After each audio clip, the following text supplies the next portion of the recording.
traveling. I've already lost track of days. I think because I took one day off.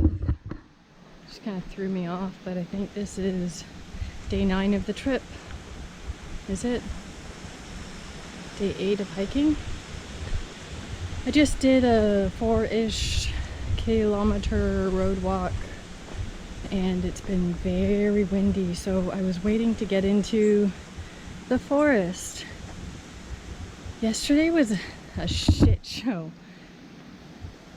Let's talk about water on the Bruce Trail. So far it has been a lot of carries, and right now I am loaded to capacity because I don't know if I'm going to see water today, and I'm dry camping tonight. So same situation as yesterday, except it's not hot, it's not sweltering, which means, you know, maybe I won't be dying of thirst.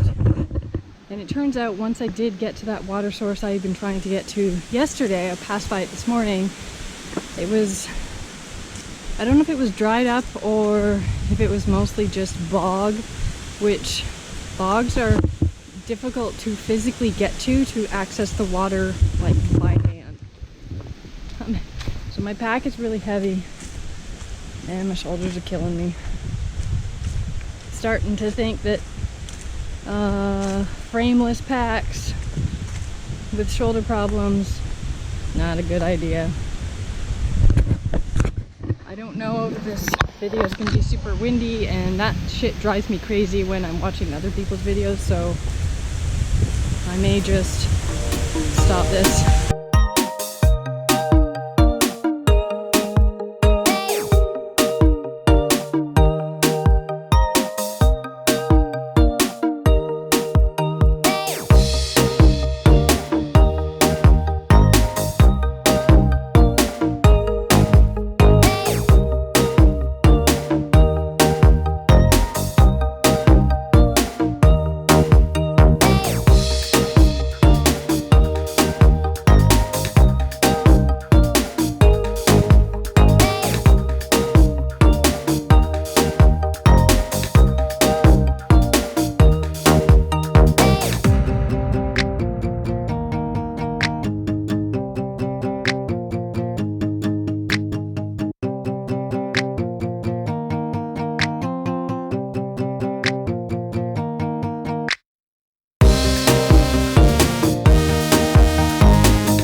But this one's a fake out.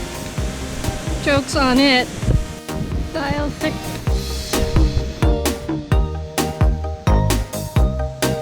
Heritage tree.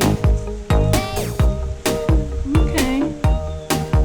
Looks like a tree.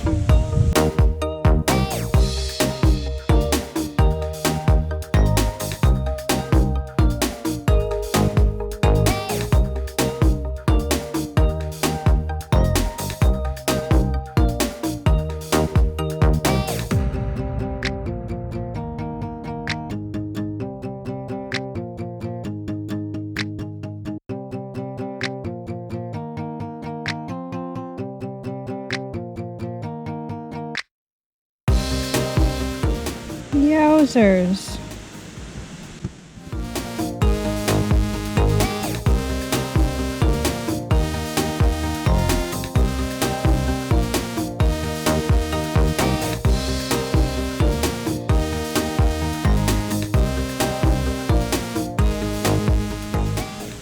This is the result of one of those gluten-free cookies that I talked about being high carb. And they taste delicious, and I ate half of it and then I weighed it a little bit and I saw that my blood sugar was not going up and I ate the other half. Now I'm paying for it. And this is one of those moments. I was gonna take a break and take my pack off, and I really am craving peanut butter which is kind of inside my pack, and although there's not a lot of carbs in peanut butter, there's still a little bit, and my Libra sensor says 14.6 arrow up, which means we're still climbing. So the insulin I just took is probably going to take, I don't know, half hour to kick in, and in that half hour my blood sugar is going to keep going up. If I keep hiking with blood sugar of upwards to 16, I'm going to feel even worse than I already do at 14.6. Fuck this shit.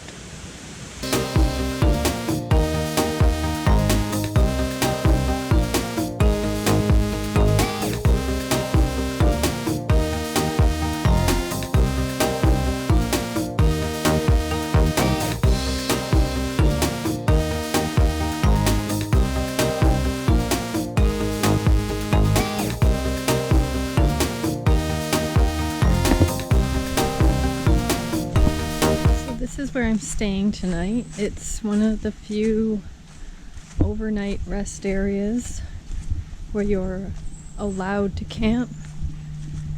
No, you're not supposed to have campfires, and campfires are a lot of work. I have zero intention on having a campfire. There's a cute little place to set up maybe 2 or 3 tents. I'm on a bit of an angle, but none of these places are overly flat. And I guess this is where I'm spending the large part of my day. It's actually only about 2 o'clock in the afternoon. I would really love to push on because it's been a really short day. It's been the shortest day by far. I think only 18 kilometers. Up here they actually have a treasure box. I haven't opened it yet, but I also haven't had to go. But yeah, all the locations where I thought I might find water today, I didn't. Everything was dried up. And flip this around. My pants still tucked in like a nerd. Everything was dried up. So when I left the motel this morning, I filled up to capacity, and my capacity is that 2-liter bladder, 1.5 smart water, and then a 750 smart water, because I knew I would be carrying oh, my big butt. I knew I'd be carrying all the water that I would need for hiking today. And I've drank 2 bottles of 2 bottles of water. I would also need all the water I need for camping tonight, tomorrow morning, and likely for a good chunk of tomorrow, possibly all day tomorrow. I don't know what I'm gonna do. I'm hoping I will find water tomorrow. The beauty is they are calling for a record rainfall tonight. It hasn't started yet, and that is the other reason why I'm stopped here and hunkering down. 2 back-to-back 36-kilometer days have done my feet in pretty good, on top of carrying an added 12 pounds of water today, on top of a full week resupply of food yesterday. My pack is not rated to carry that kind of a weight. I can see why most people do 2 to 3 day food carries. 7 days plus full capacity of water. The whole 18-ish kilometers I hiked today was painful. And it all kind of comes down on my shoulders and my feet. I really feel the weight in my feet and climbing up hills, and it really makes a difference, that kind of added weight. I didn't think it would be that much of a difference. So what I got talking about earlier was water on the Bruce Trail. So this time of year is probably not ideal in September, October. It's usually pretty dry. All the water sources are essentially dried up. If I have to, I will knock on a door. I'm not ashamed to beg for water, and I'm sure that anybody would just offer up water. Given that we're supposed to get torrential downpour tonight, I'm going to be able to collect water because it's going to be pouring off my tent.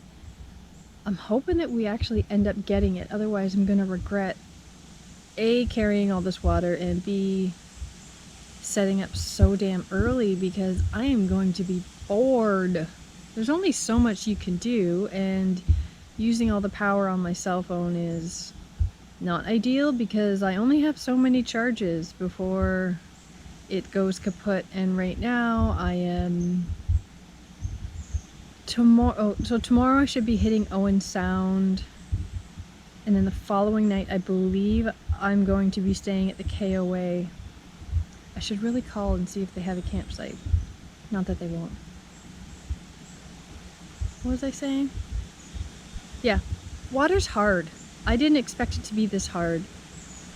I don't know, I just assumed that I'd be running past more water sources like streams and creeks and shit, but even the last week hiking up in the Bruce Peninsula, you're way up on the Georgian Bluffs, and Georgian Bay, you can see it, but you can't reach it. 99% of the time, you can't get to it.